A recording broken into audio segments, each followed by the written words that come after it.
Gracias a ti por estar con nosotros. Saber para servir.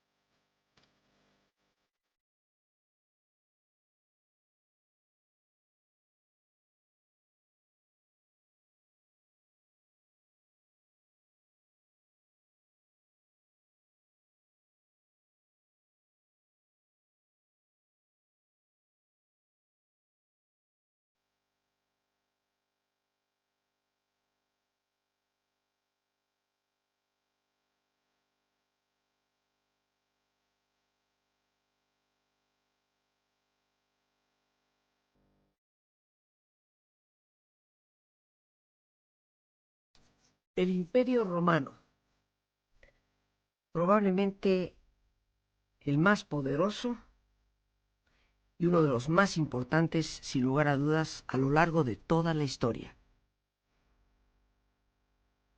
Hoy en jueves y nos abocamos a este tema. ¿Cómo, dónde, cuándo fue que se inició la gran aventura que forjó un estupendo imperio?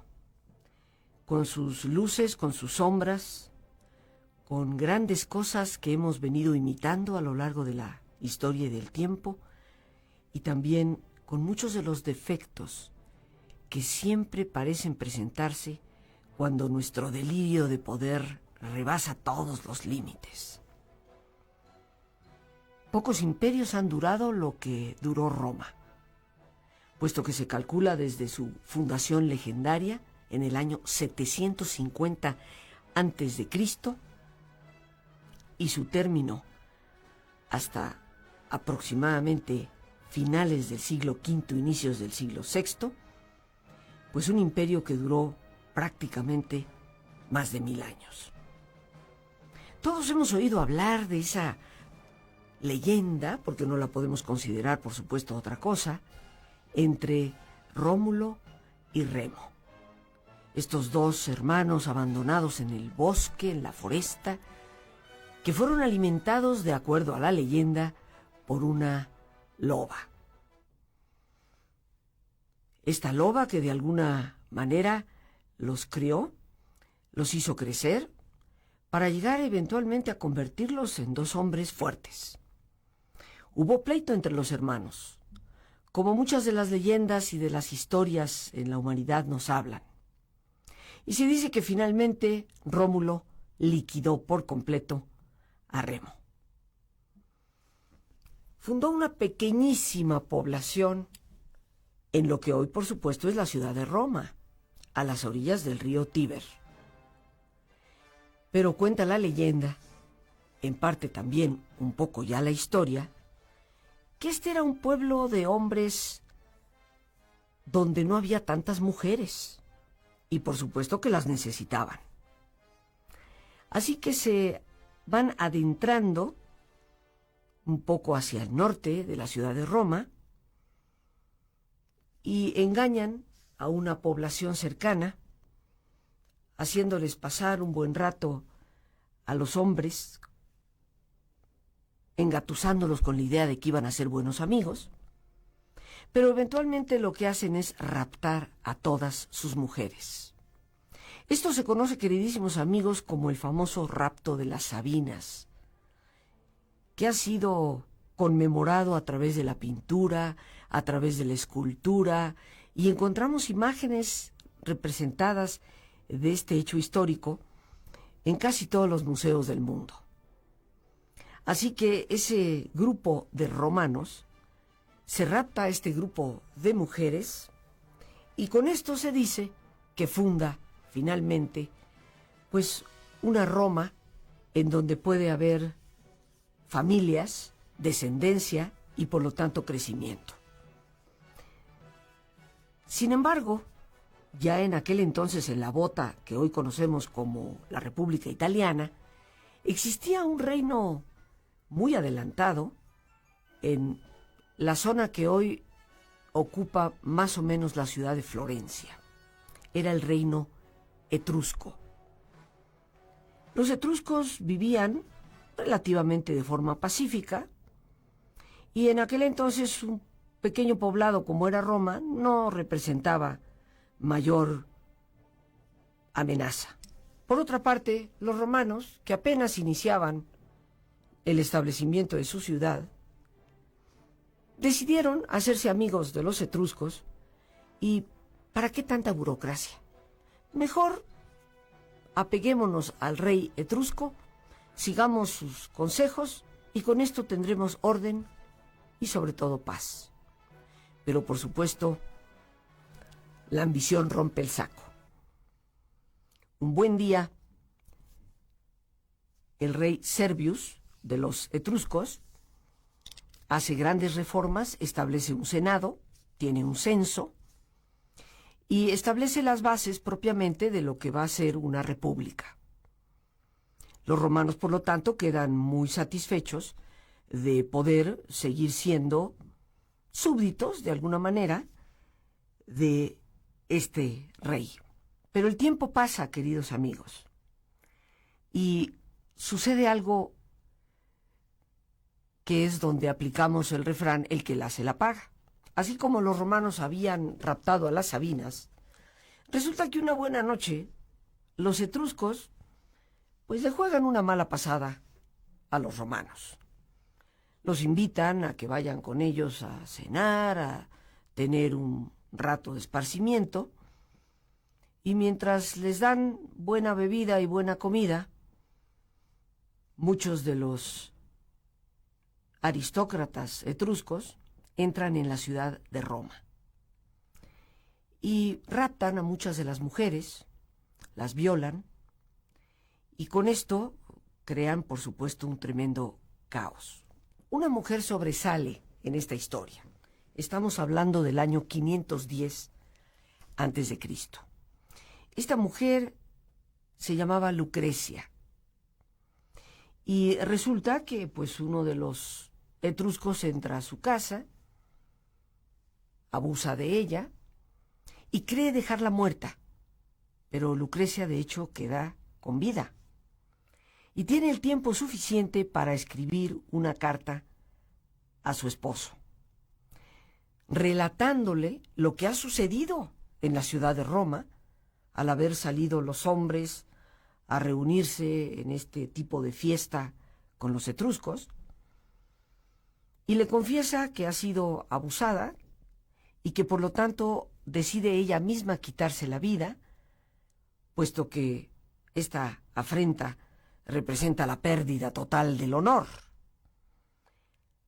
Los romanos regresan a Roma después de esta, vamos a decir, gran juerga entre hombres, y al regresar a la ciudad, pues se encuentran con que prácticamente todas las mujeres están muertas, y entre ellas también Lucrecia. Sin embargo, el esposo de Lucrecia entra a la casa y encuentra la nota, donde ella le relata exactamente qué es lo que ha pasado en Roma. Y empiezan las historias de las venganzas.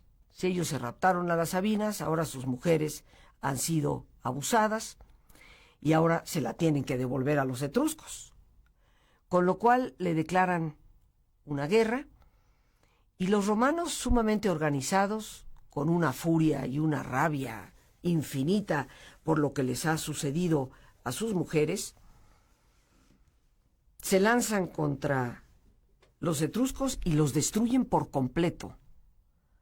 Acaban con ellos, podríamos decir que efectivamente los borran de la faz de la tierra.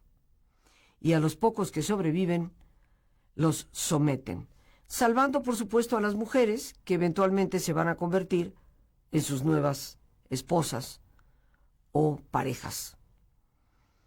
En el año 509, justo un año después de aquel evento que te he relatado, se forma la República. Algunos consideran que esta es propiamente la fecha donde se inicia el Imperio Romano, que se llamará imperio porque eventualmente tendrá emperadores, pero que se forma originalmente, como te he dicho, como república en el año 509 a.C. Toman el formato de los etruscos, teniendo por supuesto un senado, y lo que sí también añaden a esta fórmula es el elegir 2 cónsules por año.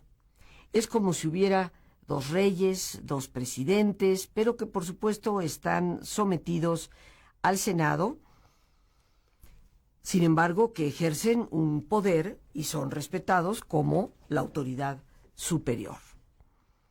Estos 2 cónsules durante muchos años, podríamos decir siglos, cada año van eligiéndose, así como el Senado va modificándose, por supuesto conformado por aristócratas, personas con medios económicos, que podían dedicarse a este hacer político sin tener que ocuparse todos los días por ganarse el sustento. Personas con propiedades, pero ciertamente dentro del concepto de una república que buscaba el bienestar de sus ciudadanos. En el año 386 a.C., estamos hablando que habrán transcurrido prácticamente 150 años, un poco más, de una vida relativamente pacífica, donde van edificando su ciudad, aprendiendo del manejo político de las cosas, sufren una invasión de los galos. Los galos, pues son los llamados franceses hoy en día, pero las Galias, como en aquel entonces se llamaba esa parte del territorio europeo, se refiere precisamente a lo que hoy conocemos como Francia. En el año 386, como mencionaba yo, pues los romanos sufren una invasión y se dan cuenta que no basta con tener un sistema político que les dé a todos la garantía de un mayor bienestar, sino que requieren de tener un ejército. Ellos habían derrotado a los etruscos, pero no se habían abocado, después de la total destrucción que hicieron, a crear un ejército que los protegiera de ahí en adelante. Era como de voluntarios, de personas que ante ciertas situaciones defendían las fronteras. Sin embargo, con la invasión de los galos, ellos se percatan que sin un ejército fuerte, pues estarán sujetos a constantes invasiones y eventualmente alguien terminará por destruirlos. Así que reconstruyen el ejército y van creando una fórmula que me parece fascinante y de la cual tú y yo podríamos aprender bastante, que es la figura del dictador. Tú dirás, pero ¿quién quiere un dictador? Lo que sucede, queridísimos amigos, es que el concepto de dictador para los romanos, muy diferente al nuestro. Para ti, para mí, un dictador, pues es generalmente una figura prepotente, como todas las que han existido a lo largo de la historia, de hecho también muchos de ellos en el siglo XX. Uno de los dictadores que más tiempo ha permanecido en el poder es Fidel Castro, queridos amigos. Prácticamente 50 años de tener el control completo sobre su país. No tomamos posiciones políticas, si está bien, si está mal, pero igual dictador ha sido él, como lo fue Franco, como lo fue Pinochet y como han sido tantos, ¿verdad?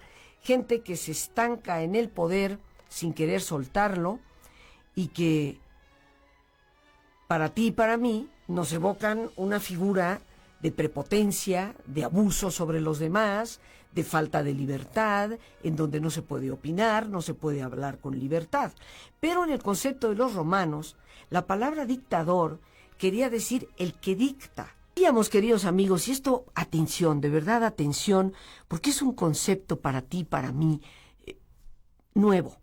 La mayoría de nosotros desconoce de estas historias. Cuando los romanos deciden, después de esta invasión de los galos que logran superar, que necesitan reconstruir un ejército y necesitan tener defensas, pues dicen, necesitamos un líder. Y los líderes, queridos amigos, no los buscaban necesariamente dentro de los políticos, sino que el Senado, los cónsules decían, bueno, observemos, qué buenos ciudadanos tenemos, qué ciudadanos ejemplares hay, que sean gente honrada, gente trabajadora, gente que colabora con las causas cívicas, y de esas personas elegían a uno. Así fue como eligieron a un hombre que vivía cerca de la ciudad de Roma, en las afueras, y que se dedicaba realmente a cultivar trigo, tenía una propiedad y se llamaba Cincinnatus, de ahí el nombre de esa ciudad norteamericana. Cincinnatus fue elegido para ejercer su función de dictador, o sea, del que dicta leyes. Un dictador no podía durar más de un año. En un año tenía que dictar todas las leyes necesarias para componer el entuerto, como quien dice. Te hemos nombrado para que compongas esta situación y tienes un año para hacerlo. Tienes poder absoluto para dictar las leyes que tú quieras, pero de lo que se trata es que el problema se resuelva. Cincinnatus hizo su buen quehacer, dictó leyes. Y no cuenta la leyenda, cuenta la historia que antes de llegar al año, aproximadamente 8 meses después de haber iniciado su tarea como dictador, había cumplido su cometido, había logrado los cambios que se necesitaban y por lo tanto dijo, bueno, la razón por la que yo estoy aquí se ha cumplido, por lo tanto no me interesa seguir estando, así que renuncio. Y a los 8 meses dejó su cargo, todos muy contentos, puesto que el dictador Cincinnatus había cumplido con el objetivo que se habían propuesto al nombrarlo como persona que dicta las leyes con poder absoluto.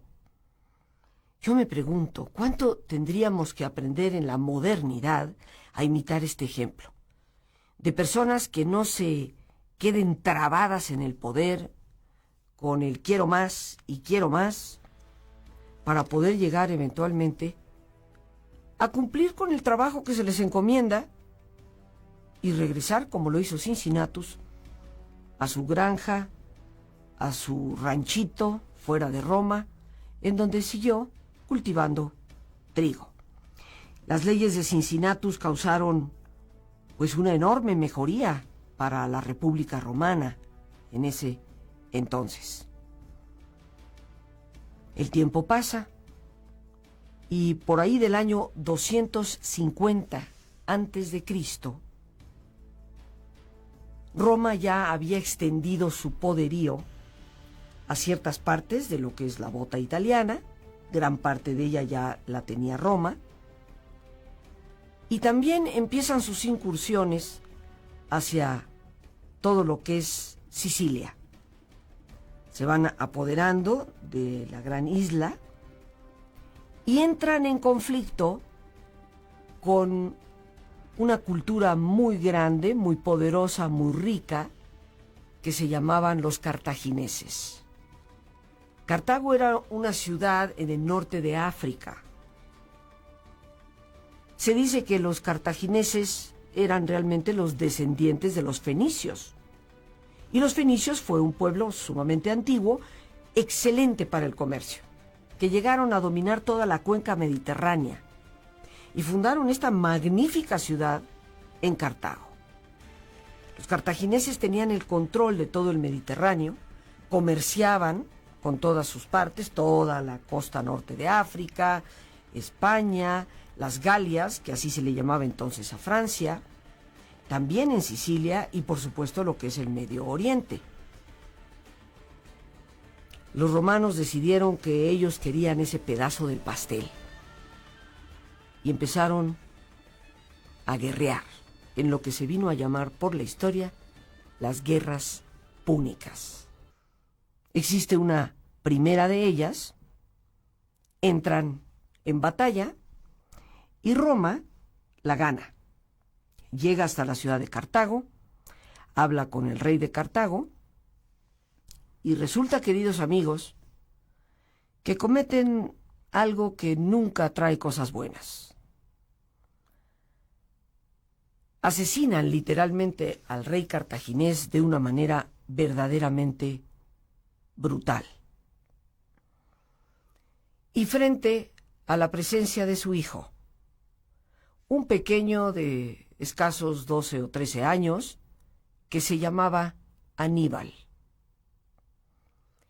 Cartago se ve completamente sometido a las decisiones que Roma quiere empezar a tomar para ellos, y aquel niño queda con la terrible impresión de ver a su padre asesinado. Se genera en él un terrible rencor, un anhelo de venganza prácticamente insaciable. Aníbal crece y se convierte en un gran guerrero, supuestamente sometido a las leyes de Roma y a los enviados de Roma que regían la ciudad de Cartago, hasta que eventualmente se rebela. Aniquila, si no es que algunos logran huir, a los romanos que había en la ciudad de Cartago eventualmente, y se inicia lo que se llama la Segunda Guerra Púnica.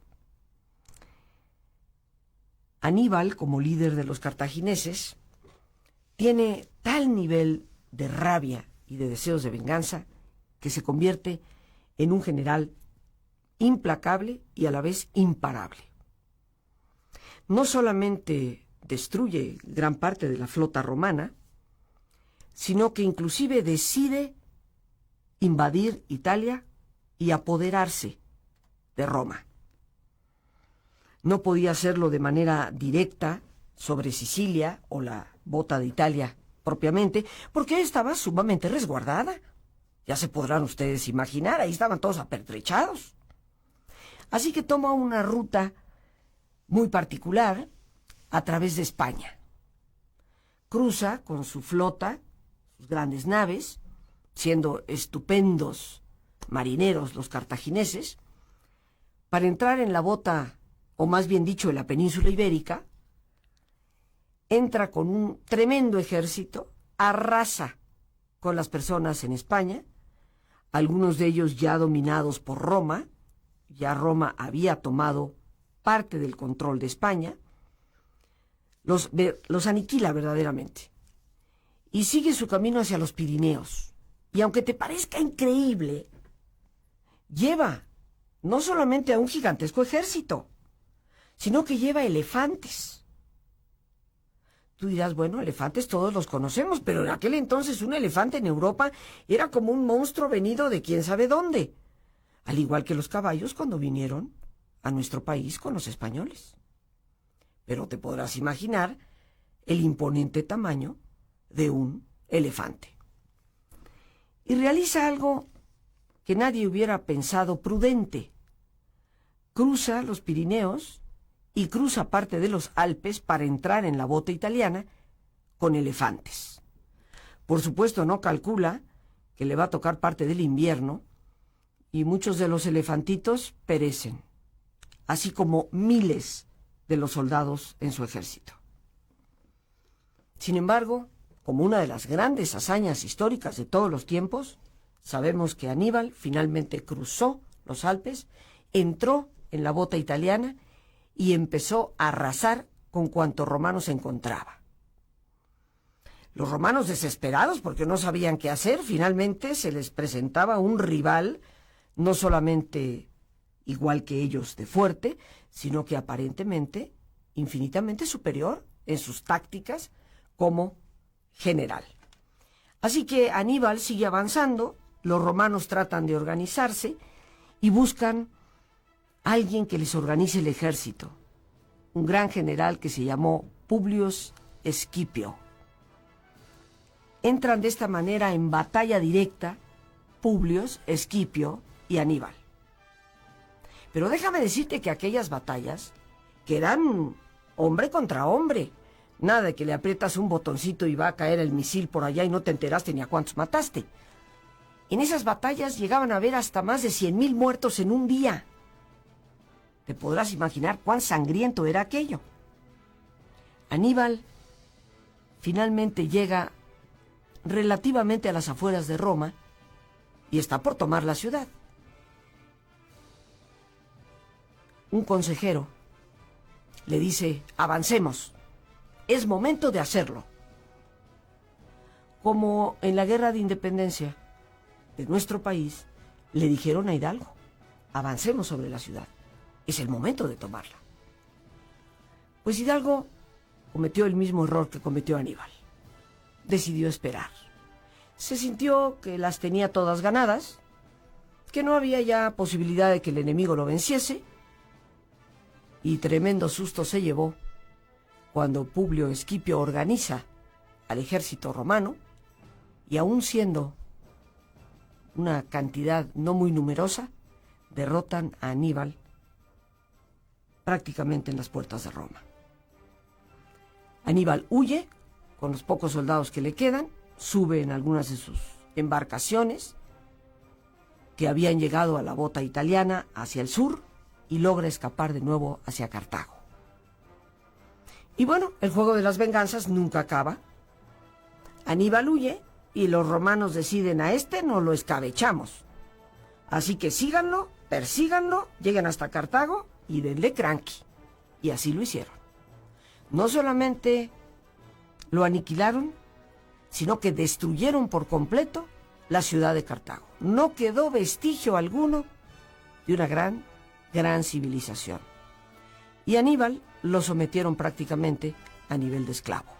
Así fue como en el año 150 se destruye Cartago antes de Cristo y termina realmente el conflicto de las guerras púnicas con una Roma engrandecida y sumamente poderosa, de la cual seguiremos hablando en otro programa. Las gracias a Dios por este espacio que nos permite compartir. Y a ti, el más importante de todos, una vez más, gracias por tu paciencia al escucharme, por ayudarme siempre a crecer contigo. Que Dios te bendiga.